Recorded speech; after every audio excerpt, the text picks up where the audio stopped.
Hello everyone and welcome to my art and cooking channel. Today I have a yummy rack of lamb from Aldi. They have a great price. It was $9.99 on this rack of lamb. You could do this recipe with 2 rack of lamb, but I just got 1. And here I made some fresh breadcrumbs with a loaf of bread that I had lying about. And this is a super simple recipe and it was so delicious. I actually ended up making this in my roaster oven downstairs because it was a little bit warm, but you could do it in your regular oven. But if you have a roaster oven, it's great for that too.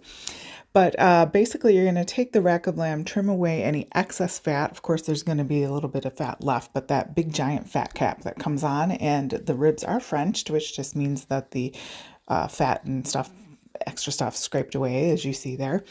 And that's how it comes in the package. So anyways, I'm adding to my breadcrumbs, just seasoning it up. And really you could do this any old way, salt and pepper. I've got garlic powder, onion powder. You could put herbs and like chives and parsley, all sorts of things. Oregano would be great. Oregano and lamb really like each other. So, and then before we put the breadcrumb mixture on, we're going to rub the lamb with some Dijon mustard. I've got mine from Azure, but you can get yours from wherever.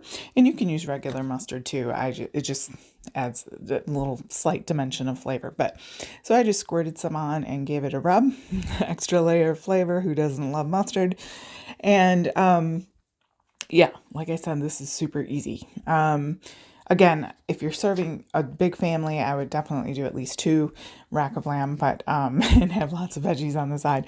But then I'm going to go ahead and stick my mixture onto the mustard laced lamb and really try to press it in there. So because we're going to go ahead and saute this in a pan on the stovetop. And the good thing about that is, if you're going to dirty a pan, we're going to make a pan sauce from that, which is super easy.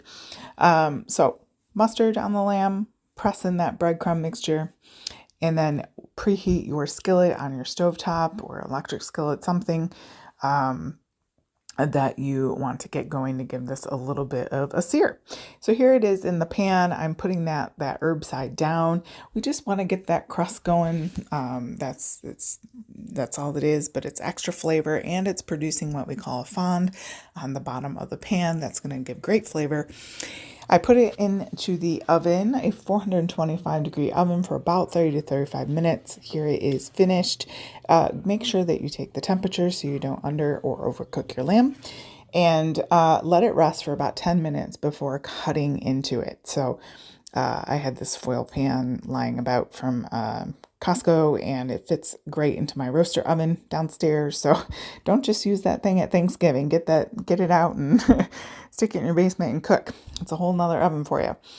So I'm going to let that rest while I make my pan sauce. And you can just make any old pan sauce, or what we would call gravy. Just take the little bits from sauteing, equal amounts of flour and fat. So like butter or olive oil, let's say 2 tablespoons of each.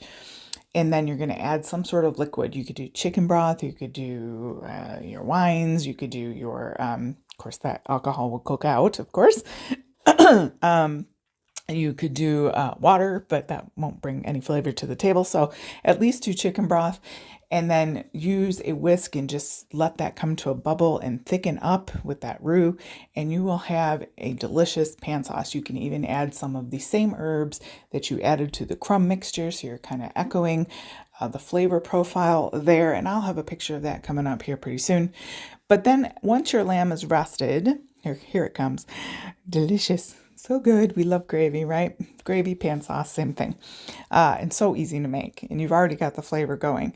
But once you've let that lamb rest, cut in between those ribs and serve it up with some delicious things. Here he is with a nice pink. If you don't want it that pink, just cook it another 5 minutes.